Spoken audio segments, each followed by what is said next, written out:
excited today to have Kayla Vix with us from the League of Women Voters of the United States. Kayla is the Internal Communications Manager at the League of Women Voters. She works closely with staff and state leaders to build and implement the League's internal messaging. In addition to managing the day-to-day internal communications, Kayla works to develop a variety of communications materials to support the hundreds of state and local chapters of the organization. Thank you, Kayla, so much for being here today. We're so excited to have you. Just a friendly reminder to everybody to please mute your microphones while Kayla is speaking. If you have any, we will have a question and answer period towards the end of the call, but if you have any questions during Kayla's talk, you can go ahead and put them into the chat box. Kayla, the floor is yours. Thank you, Nezik. I'm so thrilled to be here with you guys all today. It's an amazing turnout, so I'm just excited to talk to the Ohio League, and I do want to commend you all on a wonderful election season, on a successful election. I know the amount of work that you are all doing on the ground is just immeasurable. So as we're now getting past that crazy season, I did just want to thank you all for doing that amazing work on the ground. And I'm super excited to talk to you today about something I care a lot about, communication side of lobbying. So let's just jump right on in. So when you're talking about lobbying and speaking about what you're going to be speaking to the public communications tools, it's important first to clearly define and understand your role in a particular advocacy issue. Is the League the correct organization to lead this advocacy effort, or are you better as an ally who's supporting other organizations who are leading? Whatever your lane is, fill it and recognize your particular power in it. Don't give up your space and take credit for your work. So this is something that I love to just reiterate to leagues, because I know that oftentimes our heads get really bogged down in what the work is and getting the work done. That sometimes we don't take proper credit for the work that we're doing, and other organizations are taking proper credit for what they're doing. And so it's important for us to take up that space and really live in that and understand our power. And it's also going to be pivotal as you're thinking about strategizing around your messaging. So it guides your messaging and makes sure that you're adding the most value to the overall advocacy effort. So, and also understand that your role and the scope of your work may evolve over time, and that's okay. The power mapping exercises that our advocacy and organizing teams have talked about are going to be essential to this issue. And so this will also help. So this will also help divide the messaging work with your partners. So if the league is leading, it's going to be up to you to develop talking points and lead the creation of things like social media toolkits and op-ed strategies. But if you're supporting, it will help you know where you can offer to fill in messaging with the tools that you have. So before thinking about the tools in your messaging toolbox, you want to make sure that you have your core message set. This needs to resonate both with legislators you are lobbying, as well as the public who will drive you to action. Who you will drive to action. State clearly who is impacted by the issue that you're advocating for, and talk about why the action is important that you're asking them to take. And especially thinking about who's impacted, if you have an estimate for how many people are going to be affected, that can be really powerful in telling the story and making the case for it. And then also speak to why the action, who you're targeting, and state clearly who that is and why it is that you're targeting them. So I understand on the call we have both state level folks who are going to be advocates lobbying at the state level, but also local. So a lot of what I'm going to be talking about today is going to be talked about at the state level, but it's very scalable down to the local level, because this works as well in city halls as it does in the state house. So are you targeting city council people, or are you targeting the school board, that type of thing? Stating that clearly to the folks that you're asking to take the action is very important, and stating why they're your target is also important. So I'm not going to dive too deeply into action alerts in this presentation since we're focusing on press and media, but I did want to mention how essential it is to have an action page built. This is so important to have somewhere that your action lives, the thing that you're asking folks to do, where it lives, so that you have somewhere to send people as you're calling them to action in your op-ed or your media interview, any of the tools that we're going to go through in this presentation. Without a specific place to send people to take action, all of these media efforts that you're doing will not result in the public pressure that you need to drive your legislators or your other targets to your desired outcome. So first kind of tool in your toolbox, op-eds and letters to the editor. So op-eds and letters to the editor are a great way to raise the visibility of your issue. They allow you to present the case for your issue and make a clear call to action directly to the public. So we have some tips written on the League management site on creating op-eds and letters to the editor that talk about the specifics. And so I can share this with Nazik afterwards if she wants to share it out with the rest of you. I also have the link here down in the corner. And so those will go over kind of the specifics, but I did want to go over some of the high level things to consider as you're developing these pieces. So for an op-ed, you your strategic messaging plan with partners. So consider your position in the issue, that carving out your space, and find the League's unique angle in it. So in the example that is pictured here, the National League ran an op-ed on HR 1, the For the People Act, that spoke specifically about how the bill could help more women get elected into office. That was not the one thing that the bill was about, but that was our unique angle as we pitched an op-ed to raise visibility among the public about this bill. So we had many other partners who were also pitching op-eds about their unique angle with the bill. The NAACP would be one to put an op-ed about how it would help maybe get more folks of color elected to office, or that it absolutely would help to limit voter suppression among communities of color. So that was their lane, and that's important that they fill that. Our area was talking about women and how it could help more of them make history. So this is just, if you have multiple partners that are issuing op-eds on a bill that you're championing, finding that right angle for the League to speak on is really important. So typically op-eds are kind of longer pieces between 500 and 800 words. Just keeping that high level, but also if you can, stories can be very powerful in making your case. So since it's a little bit longer of a piece, you can fit some of those stories in if you have them. Studies show that people remember and are more convinced by stories than any other tactic of persuasion. That's including facts, statistics. They remember the story and that links them to the action, and so it can be very persuasive. So finally, with an op-ed, you'll need to make your action ask clear, and this is where your action page comes in handy. So you're sending people specifically to a place where they can contact the target, your legislator or whoever it is, and having that landing page is going to be really pivotal for that.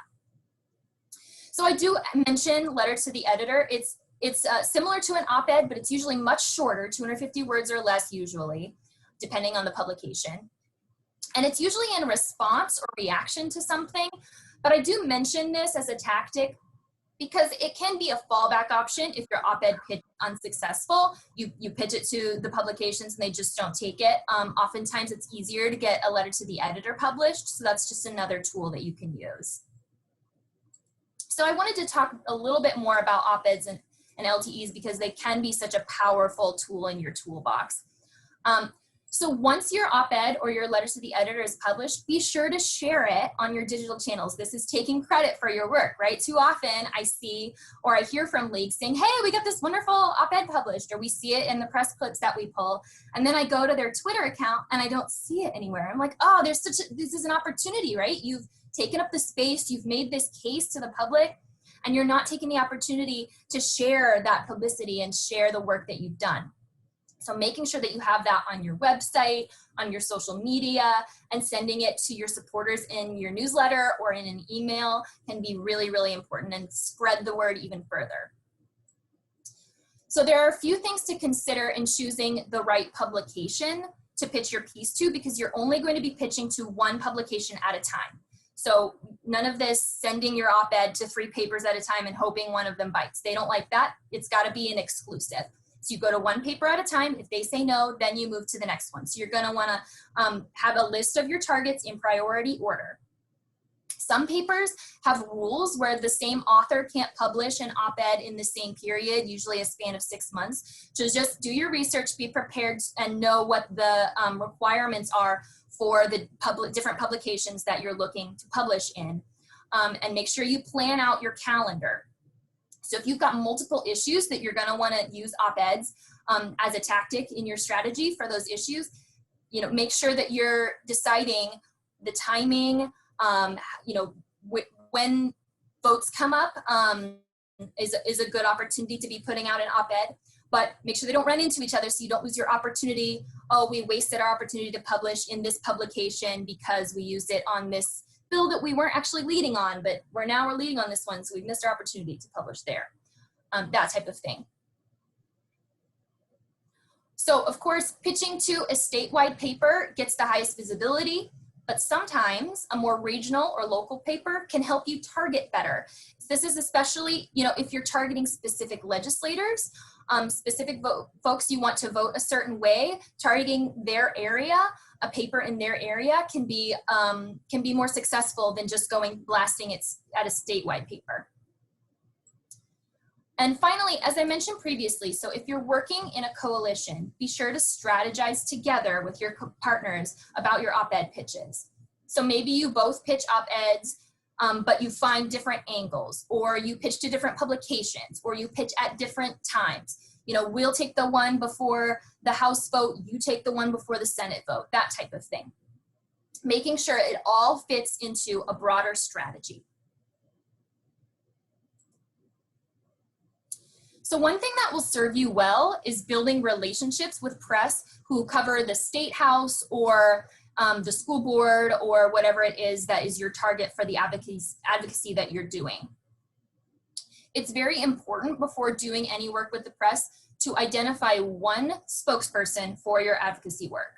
This person will serve as the authority for your league on the advocacy that you're doing. And once we're back to in-person lobbying, when you're actually going to places to testify or to meet with legislators or to meet with other folks, you can put together a press packet to provide to press that are attending hearings or that are other activities at the State House. And you'll want to include some relevant items like your press statements on the issue, any op-eds that you've had published on the issue, position papers that you've written, you know, your studies that you've published on the issue, any news articles that quote the league, and make sure that this stays focused on the issue that you're pushing for at that moment. Include also a business card or other contact info for the person that the press should reach out to that can coordinate the media interviews. And also, it's also great to include a bio for your spokesperson. And you can start to build relationships with these State House reporters or these other reporters covering your local bodies. And then once you have those relationships built, you can start to kind of use them to reach out proactively to let 1 or 2 reporters know, hey, the league is going to be engaging on this upcoming bill on, you know, voter registration deadline movement or something. And just want to let you know that we're engaging on this and our spokesperson is available to comment if you need it. Just something simple, an email. It's not like a full pitch. It's not a full press release, but it's a, hey, it's a heads up. We're here, we're engaged on this issue. If you need comment from our organization on this, we're here for it. So another very helpful sort of anchor piece is talking points. So it's good to have a set of 3 to 5 short points that summarize your issue that you're advocating on and your call to action. So these can then be given to your local leagues if you're advocating at the state level to help them speak with one voice about the issue. And it's great to give to spokespersons to help them prepare for media interviews, something that they can constantly go back to and memorize and know that they have sort of helps them prepare and have that in their toolbox. So if you're leading on a coalition advocacy effort, these can also be great to give to partners. If you're leading, or it's it's an offer. If you're the supporting organization, hey, we can put together some talking points if you want to review, and then we can all use them. That type of thing. So that dividing up the work is another important part there. But talking points are going to be another sort of anchor point for all of your messaging. So another strategy tool, and I would probably caution that this is best done at the state level, is press conferences or media briefings. So as we're still in COVID times, these can be done over conference call or Zoom. We've done several of them at the national office through this season. And they're best organized with partners or other experts, making sure that your spokesperson is on the panel. You want to be strategic about the timing of this, so not just doing it any old time, but what's coming up, what's happening the day before a vote in whatever body, the day before a bill is introduced, and making sure that you've got the right partners, thinking about that DEI lens and making sure that you're engaging the right partners on the issue and making sure that they have a voice and a seat at the table and are fully represented. That's very important. And then you want to try and schedule it with partners early if possible so that they can identify their spokesperson and prepare them, get their remarks ready, and so that you have enough time if there's a last minute change to have maybe some folks identified to be backups. And it's good to do these early in the morning, over the morning or the lunch hour, because reporters are typically on deadlines, and you want it to be done at 2:30 at the latest.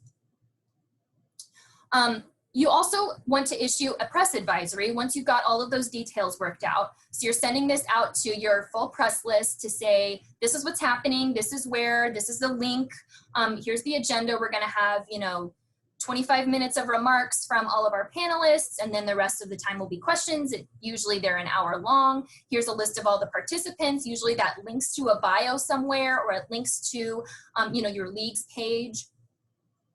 And then you'll want to prepare opening remarks and talking points for your spokesperson.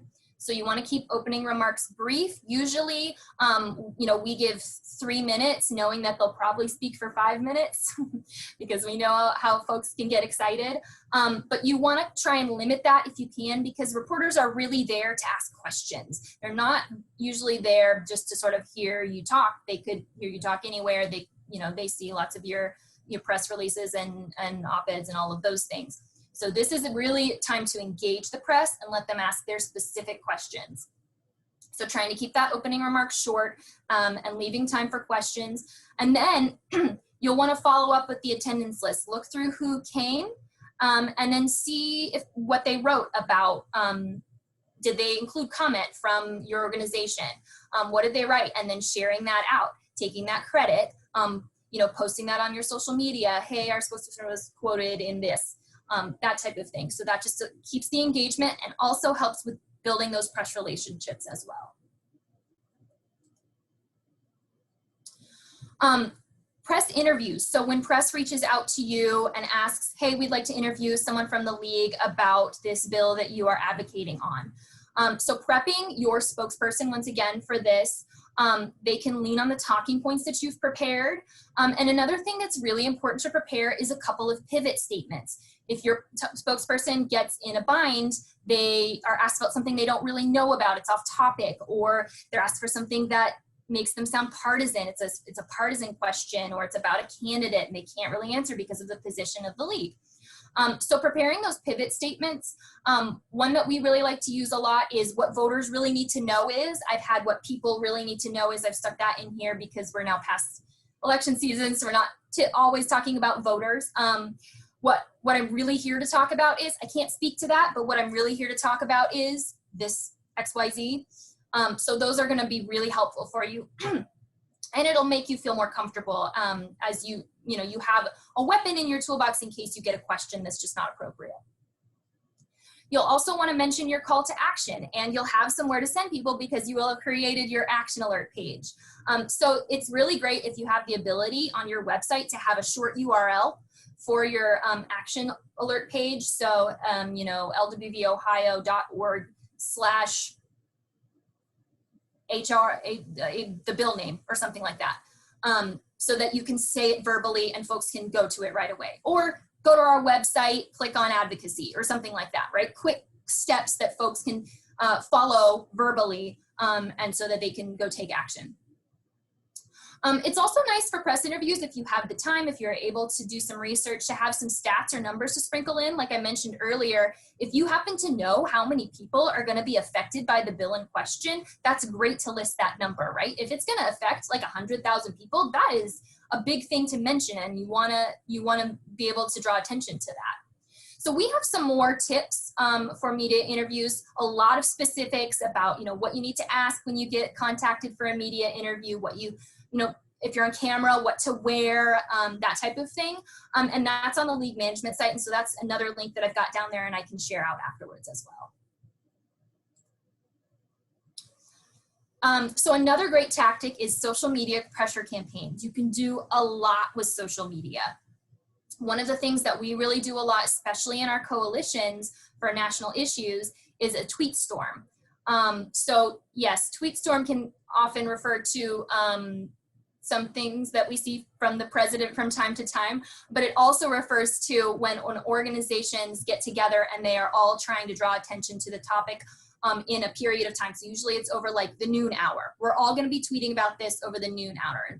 And so we'll schedule 3 to 4 tweets to go over the noon hour with graphics and different things, and they're all using the same hashtag so that it's trackable, and the goal is to get trending, right? And even you can do this even locally, the goal to get trending locally, right? The relative spaciousness that I think there might be a microphone that's, okay. So this is best done with partners or coordinated across leagues, because manpower or woman power, excuse me, or person power is really helpful here to leverage lots of people talking about this at once. So you'll want to, whoever's leading this effort, if it's a league, provide draft posts and graphics. So we have some examples of social media toolkits on the league management site. You can peruse those and see what, you know, kind of what that looks like and model it after that.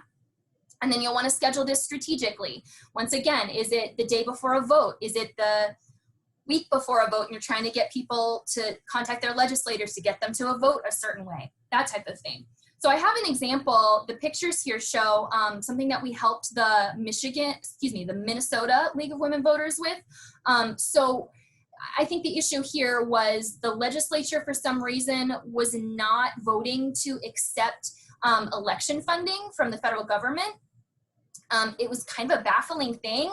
And so we helped them put together these graphics for a pressure campaign. And it got down to the last day of the legislative cycle, the last chance that they could accept this funding for their elections. So we developed these graphics to go with that.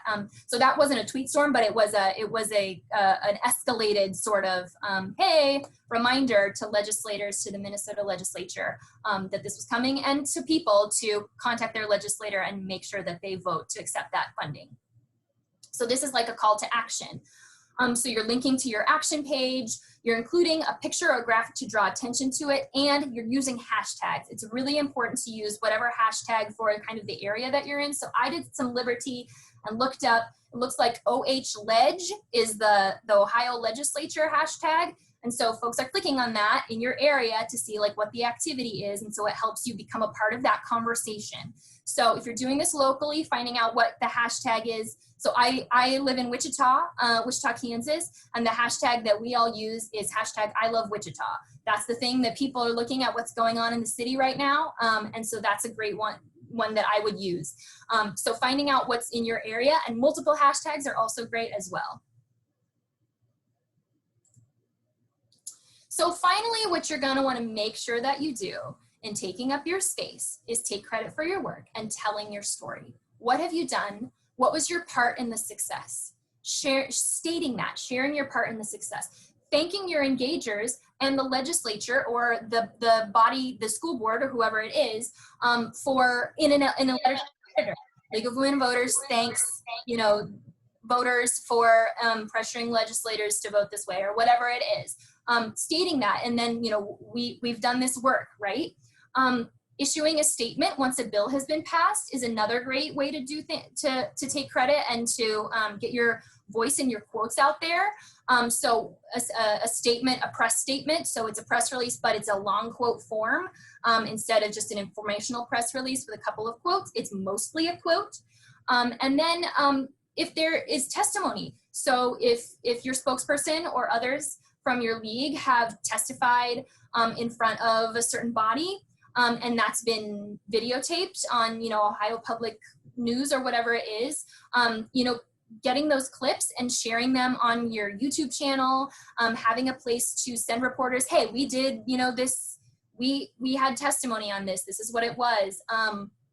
Or, you know, making sure that you're sharing that with your supporters as well. We were there, we were in the room, and we shared testimony on behalf of voters and we won. And then sharing your success, making sure that your engagers know the work that you've done, and it can also help with fundraising in that regard. Doing that also on social media as well.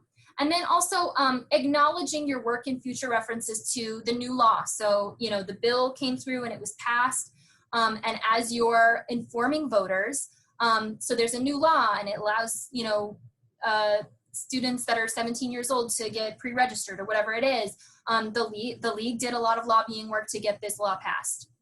Just a mention of it, right? That's taking credit, that's taking up space, that is owning the work that you've done. So that is the presentation for today. I am happy to take some questions.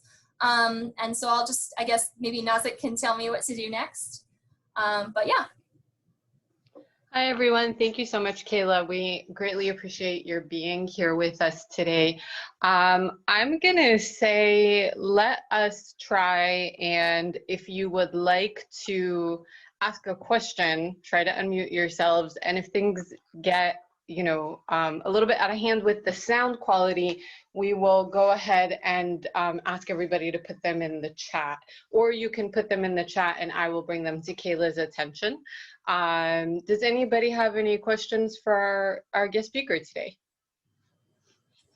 So are these slides available? Kayla, will you be able to share your slides? Absolutely, I will. Thank you so much. We'll be sure to get those out to all the registrants. I know that some people had told me they can't make it today, although they registered, and we will go ahead and make those available to everyone. Anybody else have questions for us? Well, Kayla, I know that the presentation was really helpful for me. I do a lot of work with our lobby corps at the state level, and I've gained a lot from what you shared with us today. I'm sure that the rest of our lobby corps has as well. I will thank you so much for being here today. And I guess we are wrapped up for today. We will stay on for another 2 or 3 minutes to see if anybody has any questions for us. But that's all we have for today. Thank you. Yeah. Well, I hope it has been helpful, and I see from the comments. Thanks for sharing that. This is the type of presentation that I really love to do, speaking directly to leagues and helping to empower you to get your voice out there. And I just always love seeing the activity that you've been doing. So thanks for joining me. Thank you so much. I think that this information is really great, both during this lame duck session that we're in at the Ohio General Assembly, but also going into a new General Assembly at the beginning of 2021. And, you know, even though, like, for me, I know all this stuff in the back of my head, but sometimes I feel like I need to be reminded of it. You know, when you've just got so much on your mind from a policy perspective, you can feel weighed down and forget from a strategy point of view how you should proceed. Yeah, and I did want to present it in a way that it is just, it's a toolbox, it's a menu of options, so it's a pick and choose, right? Yeah. as you're strategizing, it's, you know, I don't want, I want to make sure that folks don't get overwhelmed that you have to do everything, right? Yeah, thank you so much. We are a very small office at the state level.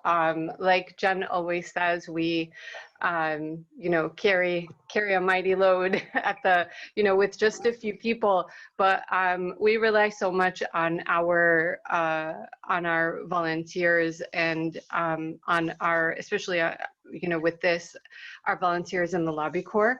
I know that many of you registered here today don't regularly attend the Lobby Corps meetings or may not be registered for the Lobby Corps. So I'll just do a great little plug in here. If you go to our website, www.lwvohio.org, under the Advocacy tab, you will see a form to fill out that will automatically include you in the Lobby Corps listserv. And we sometimes put these messages out to the entire membership, but they more regularly go to the Lobby Corps, whether it be opportunities to testify at the State House or just generally being kept informed of what's going on at the State House, but also like lots of action alerts on what is moving and what we need people to do messaging on. So that is a great way to, thank you, Cynthia, for putting that in there. That's a great way to keep informed of what's going on. I regularly update a kind of legislative summary of the priority legislation that that is important for us and that we keep tabs on. I send every week approximately what is the committee hearings that are being held at the State House for the priority legislation that we are following. So that's a really great way to just be informed.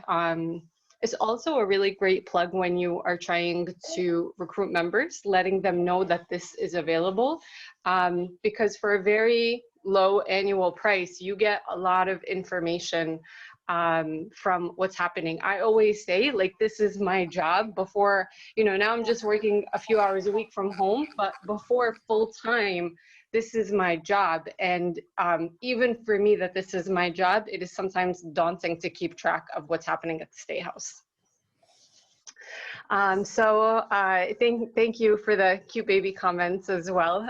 His older brother was watching him, but that ended really fast.